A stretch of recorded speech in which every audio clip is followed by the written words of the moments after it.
everybody, it's Stephen and Andrea here from Pinning the Atlas. Today we're out on another adventure. Down there, as you can see in the valley, that's Lone Pine. You kind of know where that is, up off the 395. I'm gonna pan around here, kind of see some of this landscape.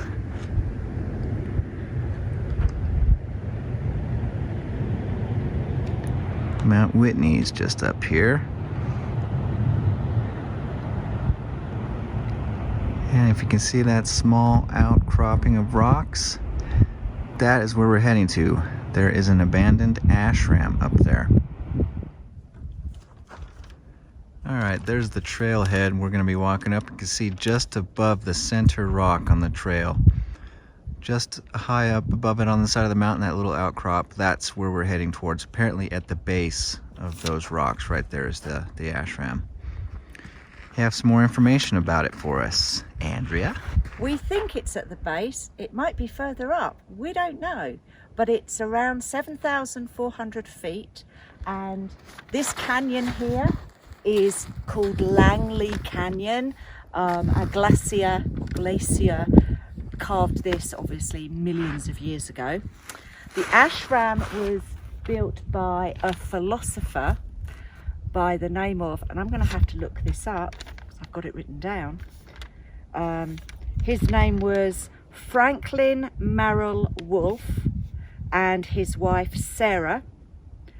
They had a dream about building a summer house up here, and it started off in 1929, and it took them a long time. The ashram was built in the 1940s, and it only lasted for about 20 years, and it was built solely by volunteers. And we are going to hike to it.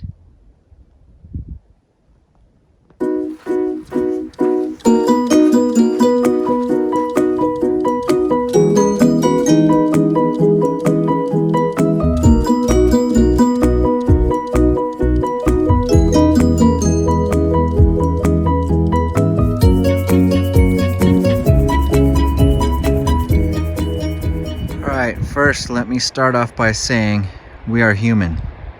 We make mistakes. There's Alabama Hills down there. That's where we're camping tonight. Maybe we can hear Tuttle Creek in the background. Gonna pan again. Just realized we did a little search.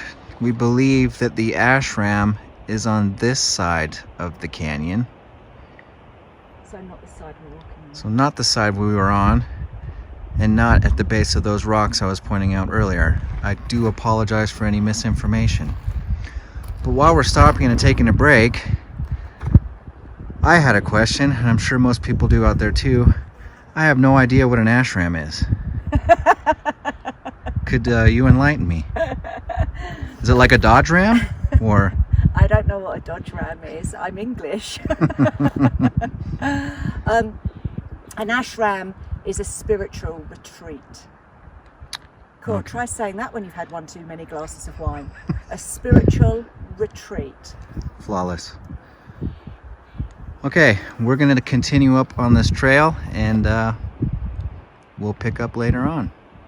Alright, we just noticed something kind of strange, unusual, unique. See in the center of the screen, yeah, those two bundles of bushes that are growing on the side of the mountain. They're in like a circle pattern.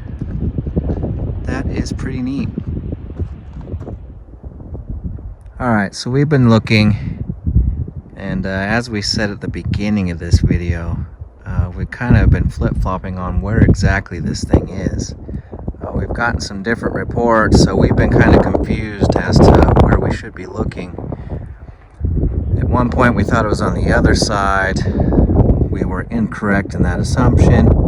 We thought it'd be a little bit closer, but on further inspection, I believe we found it. It is quite a ways over there. And to make it easy, let me stand back right here.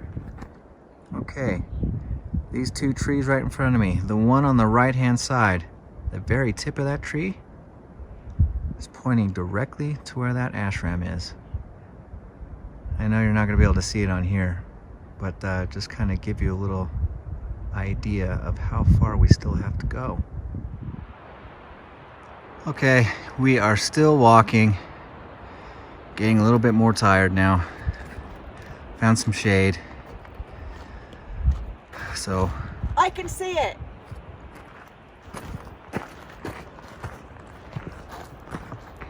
It's up on the hill. Follow my finger. Can you see? It's up on the hill.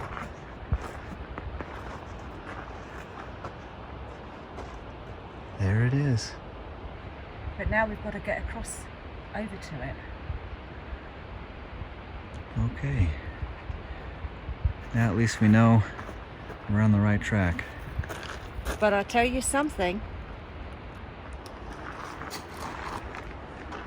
They fibbed when they said it was only a mile. It's not a mile, it's more.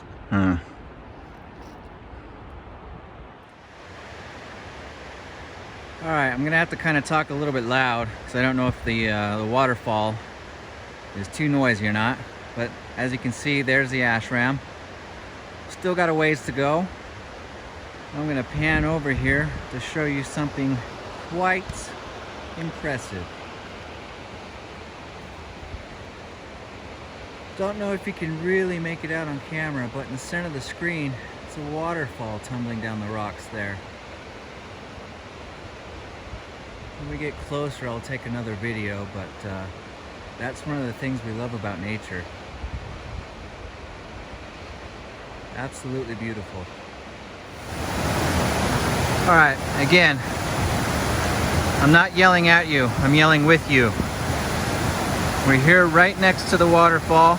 See, it's moving quite swiftly. I'm gonna pan up a little. There goes Andrea, and there's the wooden bridge we're gonna cross.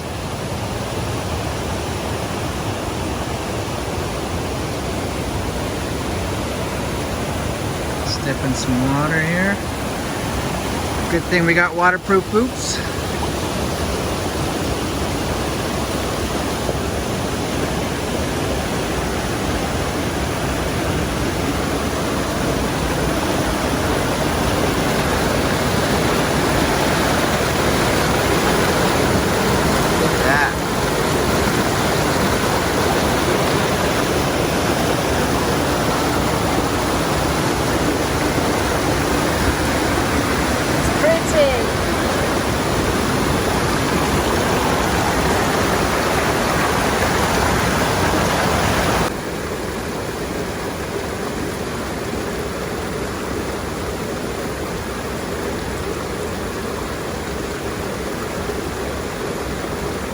Nice.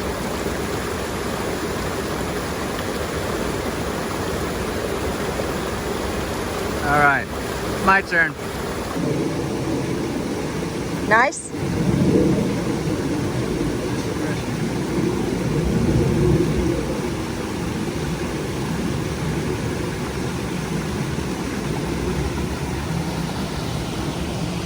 And this is where we're gonna go. Okay, we just rounded the corner, and there it is. There's some steps. Gonna go up there.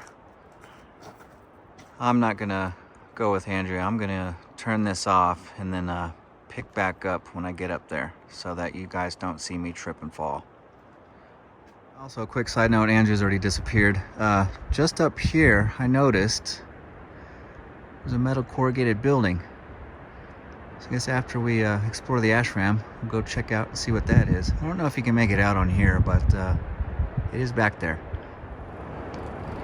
All right, now here we are at the top of the steps, and we're about to walk in to the ashram.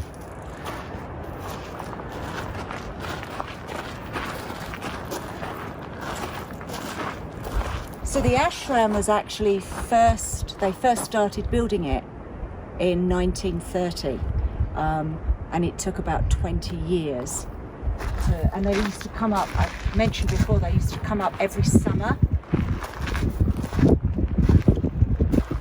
It's 2,000 square foot, and it's in the shape of a cross, apparently. Take a quick view of the Owens Valley down there.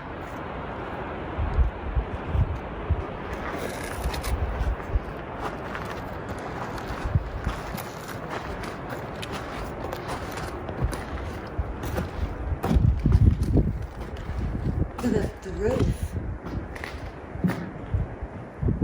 So all of the structure, the wood, was brought up by donkey or pack mule, as you say over here. We say donkey. Wow, look at the fireplace.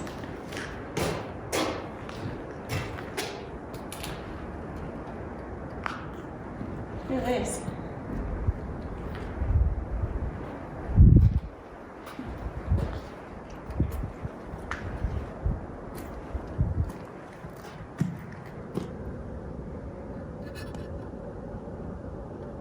Oh wow, look at this.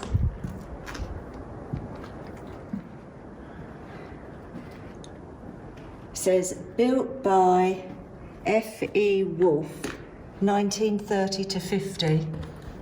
I don't know whether or not he really did that. And then look at this, it says the mountain is high, valley is long. That's pretty neat. And it's truthful. So why have they put these pieces of wood in like this?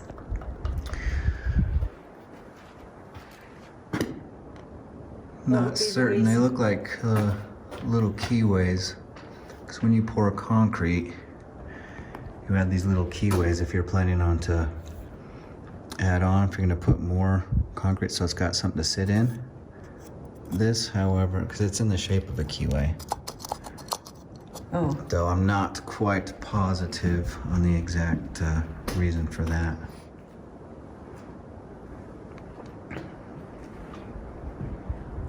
Oh, look at this stone here. So this is the cornerstone, and apparently when they had speakers, the speaker would stand in the cornerstone to speak to the congregation, I guess. And then So it's not the cornerstone of the building like the Masons used to put. well, there's this, yeah. Or this would be an altar. Yeah, no, that's the cornerstone. This says, Father, into thy eternal wisdom, all creative love and infinite power, I direct my thoughts, give my devotion, and manifest my energy that I may know love and serve thee. Anonymous. So it is still used. People still come up here for pilgrimages, but it nearly got dynamited a couple of times actually back in the 60s, because the philosopher was leasing the land by federal law, or state law. The building has to be used 90 days out of each year, and because they weren't coming up here, and it wasn't used for 13 years, they decided that they were going to dynamite it and blow it up. But then people rallied together, and then it was saved, and it was made as part of, it became part of the John Muir Wilderness. And then back in the 80s again, they thought about dynamiting it, but again, it was saved and now it's on the Register of Historic Places. Nice. Sorry, there's a little bit of wind coming through, so I hope wind noise wasn't too annoying.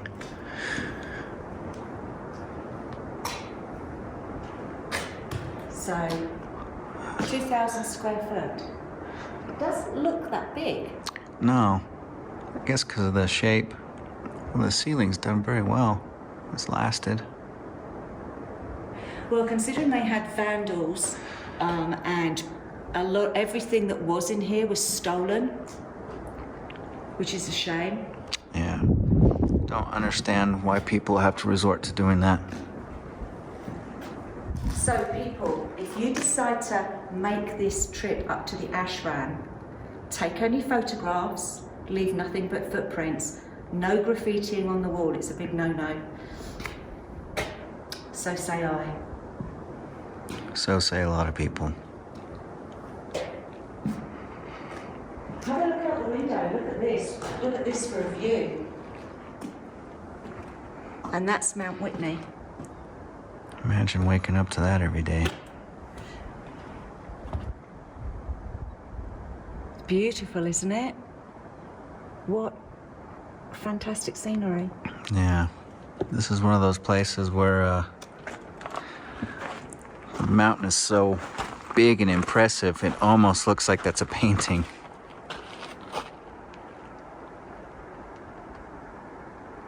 You just stand here and take in the beauty. You can understand why they chose this place for an ashram, can't you? Yeah. Good views all the way around.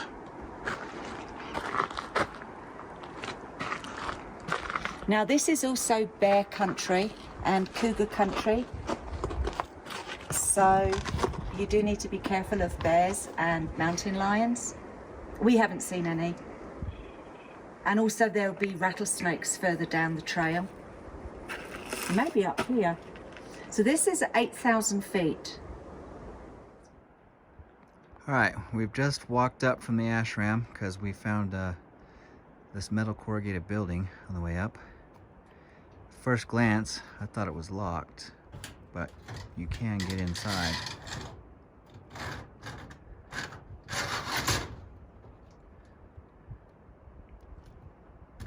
What's in there?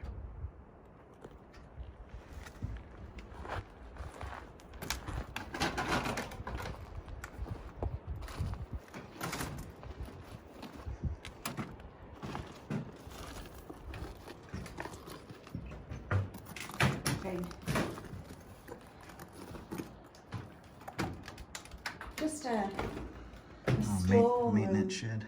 And a workbench maybe. What's in it? Oh, these are just nails and screws. Yeah, and there's some roofing material and a ladder, so used for maintenance.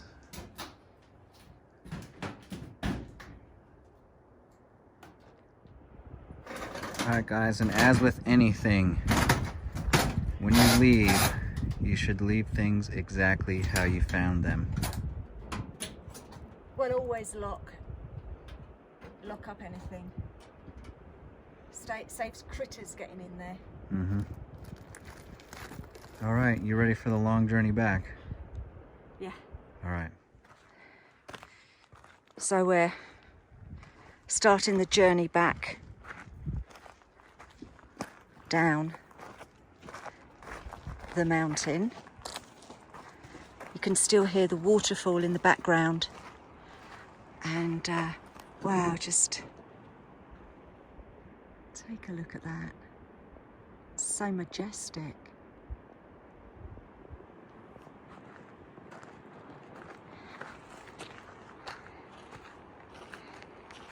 And you can actually see the trail just here. That's the trail that we came up on. That's the trail that we'll be going back. And right the way down there, right the way somewhere around there is where we parked Tonto. So that's where we're heading.